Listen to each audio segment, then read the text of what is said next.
ভোটের জন্য প্রচার করতে গেছিলাম।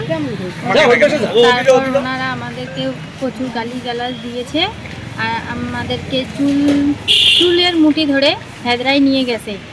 তৃণমূল বিজেপি সংঘর্ষে উত্তেজনা ধূপগুড়িতে। তৃণমূল নেতাকে মারধরের অভিযোগ বিজেপি কর্মীর বিরুদ্ধে, থানায় অভিযোগ দায়ের। পাল্টা বিজেপি কর্মীদের উপর হামলা, মারধরের অভিযোগ তুলে থানা ঘেরাও। বিক্ষোভ বিজেপির। ব্যবস্থা না নিলে পুলিশকে দেখে নেওয়ার হুমকি বিজেপি প্রার্থীর। অভিযোগে পাল্টা অভিযোগে ভোটের আগে সরগরম ধূপগুড়ি। ঘটনার সূত্রপাত বুধবার বিকেলে ধূপগুড়ি পশ্চিম মাগুরমারিতে তৃণমূল বিজেপি সংঘর্ষকে ঘিরে। তৃণমূলের অভিযোগ, এদিন পশ্চিম মাগুরমারিতে প্রচার চালাচ্ছিলেন তৃণমূলের মহিলা কর্মীরা। সেই সময় এক বিজেপি কর্মী তাদেরকে বাধা দেয়। ঘটনার কথা শুনে ঘটনাস্থলে পৌঁছায় ধূপগুড়ি গ্রামীণ ব্লক তৃণমূলের এসসি ওবিসি সেলের সভাপতি ইলিয়াস আলী। প্রথমে ইলিয়াস আলীর সঙ্গে বচসা শুরু হয় বিজেপি কর্মী শিবনাথ রায়ের। এরপরে আরও কয়েকজন বিজেপি কর্মী এসে ইলিয়াসকে ধারালো অস্ত্র দিয়ে মারধর করে বলে অভিযোগ। এরপর তাকে উদ্ধার করে হাসপাতালে নিয়ে যাওয়া হয়। বর্তমানে সে হাসপাতালে চিকিৎসাধীন। ঘটনার খবর পেয়ে ঘটনাস্থলে ধূপগুড়ি থানার আইসির নেতৃত্বে পুলিশ বাহিনী ও কেন্দ্রীয় বাহিনী ঘটনাস্থলে পৌঁছায়। এদিন সন্ধ্যায় তৃণমূল নেতা ইলিয়াসের স্ত্রী বিজেপি কর্মী শিবনাথ রায়ের বিরুদ্ধে থানায় লিখিত অভিযোগ দায়ের করে।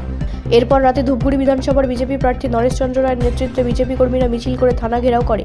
থানার সামনে মাটিতে বসে বিক্ষোভ দেখায়। তাদের অভিযোগ, তাদের কর্মী শিবনাথ রায়কে আক্রমণ করেছে তৃণমূল নেতা ইলিয়াস আলী। শুধু তাই নয়, বেশ কয়েকদিন ধরেই তৃণমূলের দুষ্কৃতীরা তাদের কর্মীদের ওপর আক্রমণ চালাচ্ছে বলে অভিযোগ। পুলিশ ব্যবস্থা নিচ্ছে না বলে অভিযোগ করেন বিজেপি প্রার্থী সহ বিজেপি নেতারা। দীর্ঘক্ষণ পুলিশের সঙ্গে বচসা হয় বিজেপি প্রার্থী ও নেতাদের। ব্যবস্থা না নিলে পুলিশকে হুমকি দিতেও দেখা যায় বিজেপি প্রার্থী সহ নেতাদের। ঘটনায় চরম উত্তেজনা থানা চত্বরে। পরবর্তীতে আইসির হস্তক্ষেপে পরিস্থিতি স্বাভাবিক হয়। তবে বিজেপি নেতারা হুঁশিয়ারি দিয়েছে, আগামীকালের মধ্যে ইলিয়াসকে গ্রেফতার না করা হলে তারা ধূপগুড়ি অচল করে দেবে। পাল্টা বিজেপির বিরুদ্ধে অভিযোগ তুলে তৃণমূলের দাবি, বিজেপির বিরুদ্ধে পুলিশ ব্যবস্থা না নিলে তারা বৃহত্তর আন্দোলনে নামবে। আমরা ভোটের জন্য প্রচার করতে গেছিলাম। তারপর ওনারা আমাদেরকে প্রচুর গালিগালাজ দিয়েছে আর আমাদেরকে চুলের মুঠি ধরে হেদরায় নিয়ে গেছে। তারপর ছুরি দিয়ে আঘাত করছে, প্রচণ্ড মারধর করছে আর গালিগালাজ দিয়েছে প্রচণ্ড বাজে ভাষা দিয়ে। তারপর এখন আপনারা কি করলেন তাহলে? এখন আপনারা কি করলেন? এখন আমরা ডায়েরি করলাম। কজন ছিল ওখানে? ওখানে ছেলে একটাই ছিল, মারধর যে করছে একাই ছিল ও। তারপর অনেক কয়জন আসে। তারা কি কোন দল করে? ওরা বিজেপি করে। কি নাম জানেন তাদের? হ্যাঁ, শিবনাথ রায় আর বাবার নাম হচ্ছে বাবু রায়। ওরা কি বিজেপির কোনো পদে আছে? না। পুরনো কোনো ঝামেলা ছিল নাকি ভোট প্রচার গিয়ে এই ঘটনাটা? ভোট প্রচারে গিয়ে ঝামেলা। আর কে কে কে আহত হয়েছে বেশি? আমার স্বামী, আমিও ছিলাম। আমাদেরকেও মারধর করছে। কোথায় আছে আপনার স্বামী এখন? আমার স্বামী হাসপাতালে। কি চাইছেন? আমি ওনার শাস্তি চাইছি। কি বললো পুলিশ এখন? পুলিশ কেস নিল, ডায়েরি নিল। আপনার নাম? জ্যোৎস্না খাতুন। বিজেপির পায়ের তলা থেকে মাটি সরে গেছে।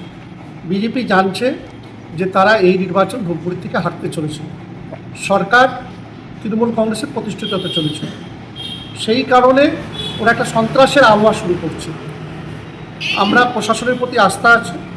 আমরা বলেছি 24 ঘন্টার মধ্যে যদি আসামি ধরা না পড়ে তৃণমূল কংগ্রেস কী আন্দোলন করতে পারে সেটা আপনারা সবাই জানেন। ঘটনাটা কি হয়েছিল আজকে?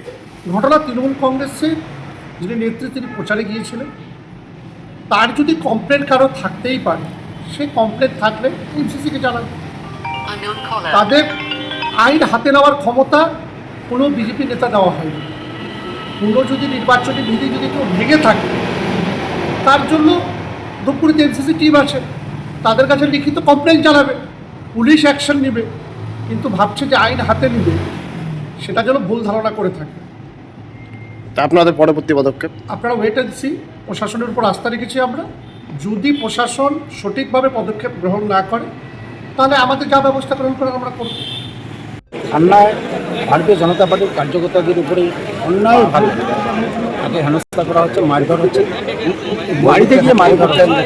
এর আগেও আমরা দেখেছি যে ভারতীয় জনতা পার্টির কার্যকর্তারা ইলেকশন এলেই তাদের উপরে অত্যাচার, তাদের প্রাণহানি এত অত্যাচার শুরু হয়ে গেছে। সেদিন মাগুরমারি একটা মায়ের উপরে অত্যাচার, বাড়িতে গিয়ে মারা, তার কোনো বিচার হয়নি।